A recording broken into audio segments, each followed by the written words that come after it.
اس لیے دین میں یہ حکم ہے کہ جب کام سامنے آوے، حکم سامنے آوے، اس کا نفع نقصان سامنے آوے تو کیا کرے کہ سبقت کرے کہ میں پہل کروں، میں پہل کروں. کیوں کہ اللہ نے سبقت کرنے کا حکم دیا ہے. سابقو کہ آگے بڑھو، کہ کہاں کہ اللہ کی مغفرت کی طرف اور اللہ کی جنت کی طرف، یعنی حکم میں پہل کرو. پہلی سب کو فضیلت ہے. کیوں کہ یہ سبقت کرنے والے ہیں، یہ پہلے آئے ہیں، یہ سابق ہے. صحابہ ہدایت دیتے تھے کہ مسجد میں پہلے چلے جاؤ اور سب سے آخر میں نکلو. حضرت علی، حضرت انس رضی اللہ عنہ کی نصیحتوں میں یہ لکھا ہوا ہے کہ مسجد میں پہلے چلے جاؤ. کیوں کہ اللہ نے خالی نماز پڑھنے کا حکم نہیں دیا ہے کہ نماز پڑھ لو، ایسا نہیں کہا ہے. نماز پڑھ لو. نماز کے بارے میں دو حکم دیے ہیں. ایک حکم دیا نماز قائم کرو، اقیموا الصلاۃ قرآن میں ہے، نماز قائم کرو. اس کی سنت، مستحبات، ان تمام چیزوں کا اوقات، ان کی رعایت کے ساتھ. یہ قائم کرنے کا مطلب یہ ہوتا ہے. پڑھ لو کہیں قرآن شریف میں نہیں ہے نماز پڑھ لو، ایسا نہیں ہے. دوسرا حکم یہ ہے کہ نمازوں کی حفاظت کرو. حافظوا علی الصلوات، کہ نمازوں کی حفاظت کرو.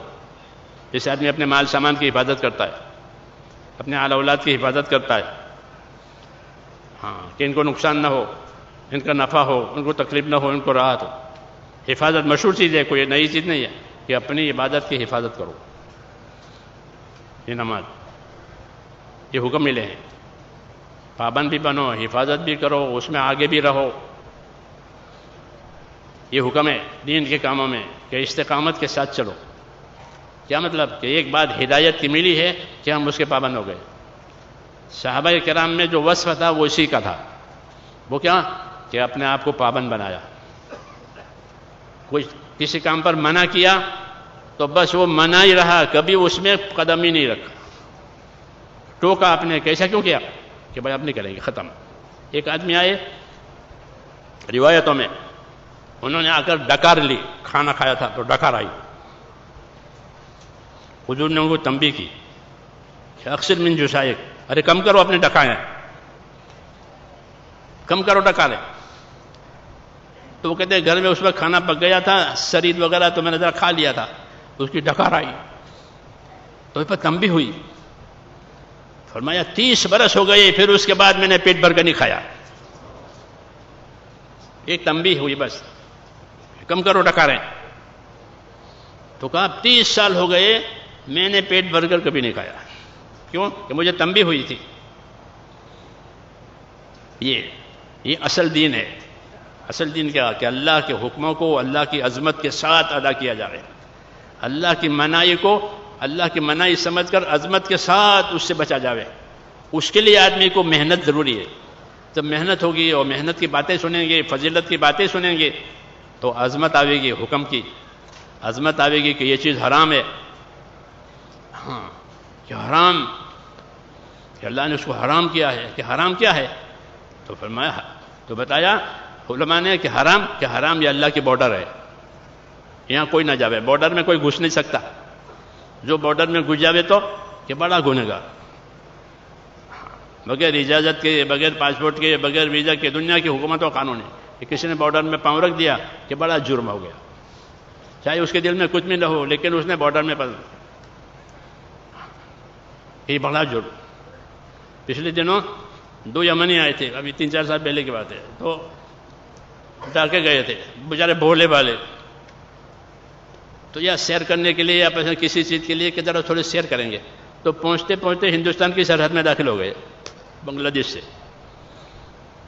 دیکھا ان کے پاس تو کچھ بھی نہیں ہے، ویزا نہیں ہے، کچھ بھی نہیں ہے. بس وہ پکڑیں گے کہ تم نے بارڈر میں داخلہ کیوں لیا بغیر پوچھے، بغیر تمہارے پاس ویزا نہیں ہے، کوئی پرمیشن نہیں ہے، کوئی نہیں.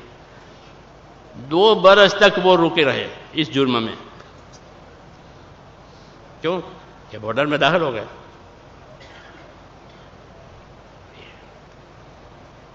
تو کہتے ہیں کہ جتنی حرام چیزیں ہیں اللہ نے کی ہیں وہ اللہ کا بارڈر ہے کہ اس سے قریب کوئی نہ جاوے. یہ حدود ہیں، یہ بارڈر ہیں، اس سے دور رہو، اس سے بچو. حرام سے بچنے کی طاقت پیدا کرنی پڑتی ہے. جی ہاں، اپنے ایمان کو، اپنے یقین کو، آخرت کو مضبوط بنا کے بغیر آدمی حرام سے بچ نہیں سکتا، کیونکہ حرام زیادہ بھی ہے، لذیذ بھی ہے۔ حرام میں دونوں صفتیں، حرام بہت ہے، حلال تھوڑا، اور حرام بہت، اور پھر لذیذ ہے، مزیدار ہے، تو صبر نہیں ہوتا اس سے، وہ حرام میں پھنس جاتا۔ اس لیے ایمان میں اتنی قوت پیدا کرنا محنت کر کے، اچھی صحبت سے، اچھے ماحول سے، کہ اللہ کے فرضوں کو ادا کرنے کی طاقت پیدا ہو جائے، کہ اللہ نے یہ چیزیں ہم پر فرض کی ہے، نماز ہے، روزہ ہے، دوسری فرائض، کہ فرائض کی ادا کرنے کی طاقت آوے، کہ فرائض ادا ہو جائے، حرام سے بچنے کی طاقت آوے، کہ ایمان میں اتنی قوت پیدا کرو کہ جو فرضوں پر کھڑا کرے آدمی کو، کہ یہ تو فرض ہے، یہ تو کرنا ہی کرنا ہے، چاہے وہ بندوں کے حقوق میں ہو، خدا کے حقوق میں ہو، یہ فرض ہے۔ تو ایمان میں اتنی طاقت پیدا کرنا جو اس کو فرضوں پر کھڑا کر دے، اور ایمان میں اتنی طاقت پیدا کرنا کہ وہ ایمانی طاقت اس کو حرام سے بچائے، اتنی ایمانی طاقت پیدا کرنا ضروری ہے، کیونکہ آدمی اپنی طاقت سے حرام سے بچے گا۔ کوئی قانون بنے، وہ قانون سے، کہ قانون نہیں روکتا، قانون سے طاقت بچنے کی نہیں پیدا ہوتی، کیونکہ قانون عمل کرنے کے لیے ہوتے ہی نہیں ہیں۔ جتنے دنیا میں قانون بنتے ہیں وہ عمل کے لیے نہیں ہوتے، وہ تو پکڑ کے لیے ہوتے ہیں، کہ قانون بنا ہے اب پکڑ ہوگی، تو قانون سے عمل زندہ نہیں ہوتے، قانون تو گرفت کے لیے اور پکڑ کے لیے ہوتے ہیں، کہ اب یہ قانون بنا، کوئی کرے گا تو یہ سزا ہوگی، پکڑ ہوگی، وہ پکڑیں گے اس کو قانون کی بنیاد پر۔ تو قانون پکڑ کے لیے ہوتے ہیں، عمل کے لیے نہیں ہوتے۔ عمل کے لیے تو دین اور دین کی محنت ہوتی ہے، وہ آدمی کو روکتی ہے حرام سے۔ اس لیے کہتے ہیں اپنے ایمان میں اتنی قوت پیدا کرے کہ وہ ایمان اس کو اللہ کے فرضوں پر کھڑا کرے، اللہ کے حرام سے بچائے، کہ یہ چیزیں اللہ نے حرام کی ہے، چاہے وہ مال کے لائن کے ہو، اخلاق کے لائن کے ہو، عبادت کے لائن کا حرام ہو، یہ سب، کہ حرام سے بچنے کی طاقت یہ پیدا کرنا ضروری ہے، کیونکہ آدمی اپنی طاقت سے حرام سے بچے گا، باہر کی طاقت اس کو حرام سے نہیں بچاتی۔ جیسے ہر مشین اپنی طاقت سے کام کرتی ہے، اگر مشین کے اندر کی طاقت فیل ہو جاوے تو مشین فیل ہے، تو ہر مشین اپنے اندر کی طاقت سے چلتی ہے اور کام کرتی ہے۔ ایسے ہر مسلمان اپنے دین پر اپنے اندر کی طاقت سے چلے گا، باہر کی طاقت اس کو نہیں چلا سکتی۔ ایمانی طاقت پیدا کرنا یعنی یقین پیدا کرنا، خوف پیدا کرنا، اللہ کی رحمت کی امید، یہ چیزیں پیدا کی جاتی ہے محنت سے۔ پھر جس چیز میں اللہ نے رحمت کا وعدہ کیا ہے اس کو شوق سے کرے گا، جس میں اللہ نے دھمکیاں دی ہے اسے بچے گا۔ اس لیے کہتے ہیں کہ اپنے ایمان میں اتنی طاقت پیدا کرو جو فرضوں پر کھڑا کرے، حرام سے بچائے، اور تیسرا اللہ کے دین کے تقاضوں پر چلائے، کہ یہ تو اللہ کے دین کا تقاضا ہے، میں کروں گا۔ یہ سمجھ میں آئی نا بات؟ لوگ تجارت کے تقاضوں پر جاتے آتے نہیں آتے؟ کہاں گئے تھے؟ کہ فلاں ملک میں، کہ کیوں؟ کہ میرا تجارتی کام تھا، تو تجارت کے تقاضوں پر جاتے ہیں، علاج کے تقاضوں پر جاتے ہیں دنیا میں، شادیوں کے تقاضوں پر جاتے ہیں دنیا میں، تقاضے ہوتے ہیں زندگی کے، ایسے دین کے تقاضے ہوتے ہیں۔ تو مسلمان کے ذمہ ہے کہ وہ اپنا ایمان ایسا بناوے کہ وہ ایمان اس کو دین کے تقاضوں پر تیار کرے، کیونکہ اگر وہ دین کے تقاضوں پر نہیں تیار ہوگا تو اس کا دین نیچے اتر جائے گا، اور سب سے پہلے یقین کمزور ہو جائے گا، سب سے پہلے یقینوں میں، ایمانوں میں کمزور آئے گی، خدا کا خوف کم ہو جائے گا، تو حق پر باقی رہنا دشوار ہو جائے گا، خواہشیں غالب ہو جائے گی، خواہشات غالب ہو جاتی ہے، پابندی نہیں ہوتی تو خواہشات غالب ہوتی ہے، اور جو خواہشات کے پیچھے گیا وہ گمراہ ہوا، یہ بتایا اللہ نے۔ اس لیے میرے بھائیوں ہم کو یہ کام دیا ہے، اس میں اپنے اندر محنت کر کے یہ استعداد پیدا کرنی ہوتی ہے، ایمان والے، اعمال والے، اخلاق والے بننا۔ یہ تین چیزیں لے کر عام طور پر صحابہ دنیا میں چلے ہیں۔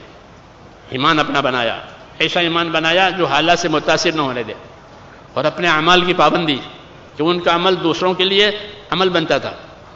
علماء نے لکھا ہے کہ صحابہ کے اعمال ہمارے علوم ہیں،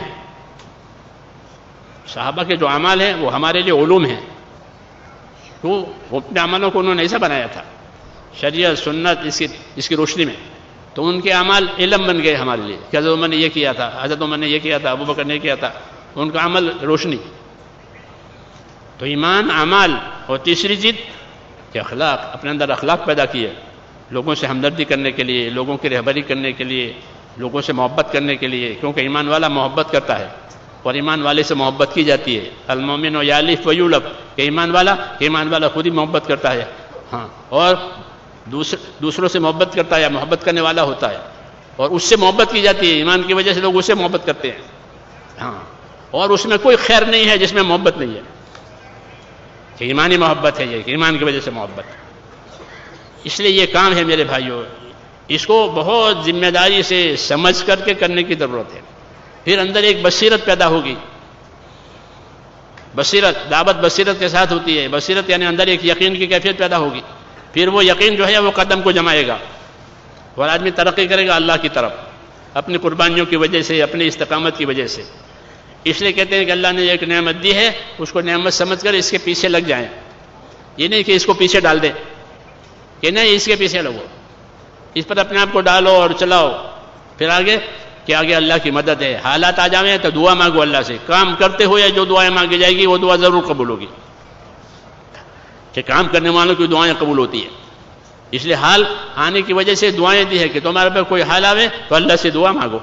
انبیاء کرام دعا مانگتے تھے حال کے لیے کہ اللہ اب یہ کر، تو ان کی دعائیں قبول ہوتی تھی، کیونکہ وہ کام کر رہے ہیں، اب حال آیا ہے تو اللہ دعا کی وجہ سے حال کو اٹھا لیتے ہیں۔ اس طرح یہ راستہ آسان ہو جاتا ہے، اس لیے اس کو کام بنا کر کرنا ہے۔ تو آپ حضرات بھی اس کا ارادہ کریں۔ خوش نصیب ہے وہ بندہ کہ جس کو اللہ دنیا میں خیر کے پھیلنے کا ذریعہ بناوے اور شر کے مٹنے کا ذریعہ بناوے، یہ خوش نصیب ہے، اسی لیے مبارکباد ہے حدیث پاک میں۔ اللہ کرے ہم سب ایسے ہو جائیں کہ خیر کا ذریعہ بنے، اس کے لیے اپنے آپ کو محنت پر، کام پر لگانا پڑے گا، چلانا پڑے گا، ہمت کر کے اپنے آپ کو پیش کریں۔ یہ گویا ہماری آخری مجلس ہے، ابھی ایک اور ہوگی، ہاں جو موقع ہے غنیمت سمجھے اور ہمت کریں۔